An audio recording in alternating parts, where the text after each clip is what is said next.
मागण्या आहेत. संत ज्ञानेश्वर महाविद्यालय, तालुका सुळगाव, जिल्हा छत्रपती संभाजीनगर येथे कार्यरत असणारे पंकज युवराज शिंदे हे मागील अंदाजे 18 वर्षापासून बोगस डॉक्युमेंटच्या आधारे, बोगस पदवीच्या आधारे सर्व्हिस करत आहे, जॉब करत आहे त्या महाविद्यालयात. तरीसुद्धा त्यांच्यावर आजपर्यंत कुठलीही कारवाई झालेली नाही. आम्ही वेळोवेळी कुलगुरू यांच्याशी पत्रव्यवहार केला. कुलगुरूंनी सुद्धा वेळ मारून नेण्याचं काम केलं व कामात हलगर्जीपणा केला.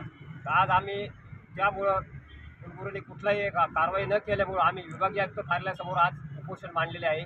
आमच्या मागण्या अशा आहेत का पंकज युवराज शिंदे हे मागील 18 वर्षापासून त्या महाविद्यालयात नोकरी करतायत. त्यांनी मागील 18 वर्षापासून आजपर्यंत जो काय पगार उचलला, शासनाचा जो काय निधी उचलला, तो निधी त्यांनी त्यांच्याकडून सरकारने व्याजासहित वसूल करावा. तसेच त्यांच्यावर बोगस पदवी आणि खोट्या कागदपत्राआधारे नोकरी मिळवणं 420 आणि 468 नुसार गुन्हा दाखल करण्यात यावा आणि त्यांना कायमस्वरूपी नोकरीतून निलंबित करण्यात यावे. तसेच कुलगुरू यांच्यावर कर्तव्यात कसूर केल्याप्रकरणी 1979 प्रमाणे शिस्तभंगाची कारवाई करण्यात येईल. या अगोदर आयुक्त साहेबांची भेट घेतली का आपण विभागीय आयुक्तांची? आम्ही विभागीय आयुक्तांना पत्र दिलेलं आहे. त्यांनी सुद्धा आतापर्यंत आम्हाला पत्राचं कुठलंही उत्तर दिलेलं नाही. आज आपण आम्ही उपोषण सुरू केलं, याबाबत पण त्यांना पत्र देतोय. तेव्हा त्वरित आमचा यातून मार्ग काढण्यात यावा.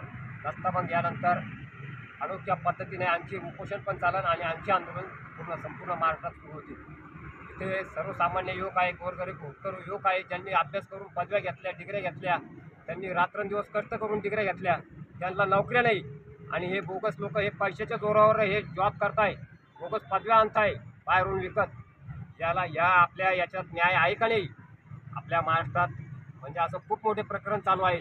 तर न्याय सर्वसामान्य लोकांना न्याय भेटेल का? संचालकाकडे या संदर्भात तक्रार केली का? शिक्षण विभागाकडे संचालकाकडे आम्ही कुठली तक्रार केली नाही. आम्ही कुलगुरूकडे जवळपास 3 वेळेस तक्रारी केलेल्या आहेत.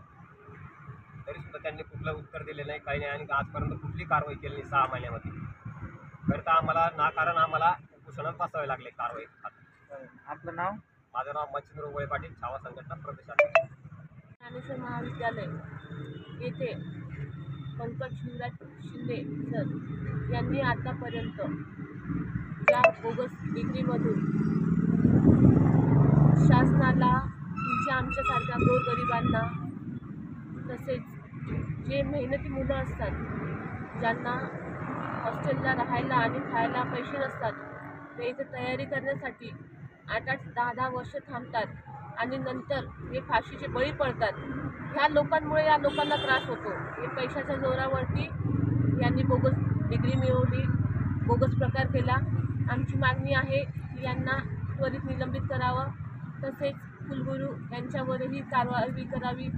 तसेच जर आमच्या आजच्या उपोषणाला आम्ही आज आमचा पहिलाच दिवस आहे, तर यांनी आम्हाला आज प्रतिसाद दिला नाही, आज उद्या जोपर्यंत प्रतिसाद दिला नाही तर आम्ही अजूनही त्यांच्या विरोधात आंदोलन करू, रस्त्यारोक आंदोलन करू, शहर प्रमुखच्या हाताने करू आणि पूर्ण सिटीमध्ये, पूर्ण महाराष्ट्रामध्ये छावा संघटना, आम्ही सर्व एक आहोत. छावा संघटना खूप मोठी ॲक्शन घेईल. तरीही आमची मागणी स्वीकारावी. तुमचं नाव सांगा. भारती पाटील, महिला प्रदेश अध्यक्ष, छावा.